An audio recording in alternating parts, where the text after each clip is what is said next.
So hello aspirants, Indian forestry के अंतर्गत silviculture of trees को समझते हैं। आज हम 3 ट्रीज को देखेंगे।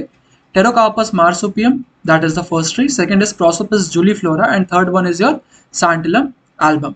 तो चलिए शुरू करते हैं। सबसे पहला है Pterocarpus marsupium.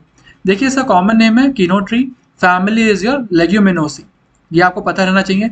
Distribution and climate, distribution आपका ये लगभग northern region, central India, eastern India यहाँ पर पाया जाता है। Rainfall 70 to 150 centimetres.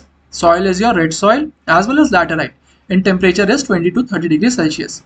फिजियोग्नोमी and phenology की बात करें तो it is an evergreen tree, ये पता रहना चाहिए। Then flowering October to November and seed ripening is in between December to March. Silvicultural characteristics की बात करें तो it is a light demander, frost hardy as well as your coppices very well. The next is regeneration, क्योंकि coppices काफी अच्छा करता है तो नेचुरल रीजनरेशन में सीड के थ्रू भी होगा और कोपाइसिंग के थ्रू भी हो जाएगा। आर्टिफिशियल के अंतर्गत देखें तो सोइंग एंड प्लांटिंग। यूसेज में देखें तो timber, fibre, agricultural implements as well as construction. Next is your Prosopis juliflora, common name is mesquite and family is Mimosae. ठीक है। डिस्ट्रीब्यूशन एंड क्लाइमेट की बात करें तो rainfall 100 to 50 centimetres. Then soil is well nutrients, very well drained और 20 to 30 degree Celsius के बीच में इसमें टेम्परेचर की भी जरूरत होती है। फिजियोग्नोमी को देखें तो सेमी एवरग्रीन ट्री है। Flowering is in between July to September and seed ripening is in between February to March. Silvicultural characteristics light demander है, फ्रॉस्ट हार्डी है, कोपाइसिस वेल, वही सब चीजें फिर रीजनरेशन में भी देखेंगे और यूसेज में भी देखेंगे तो कोई अंतर नहीं पड़ता है।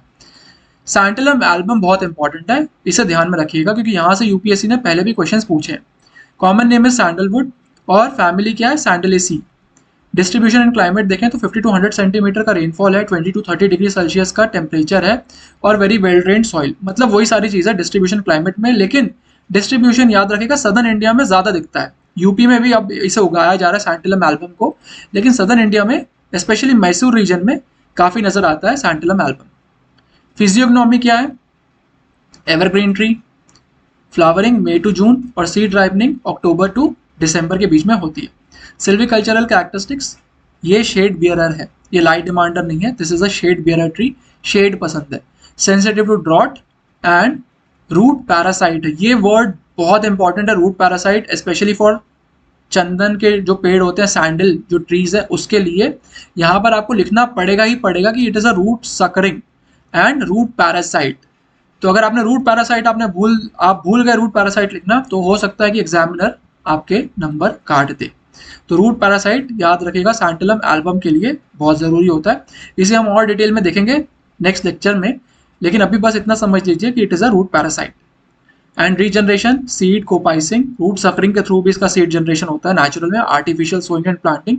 यूसेज, सैंडल या चंदन की जो लकड़ी होती है उसका काफ़ी यूसेज होता है, medicinal properties, cosmetics, timber, construction activities.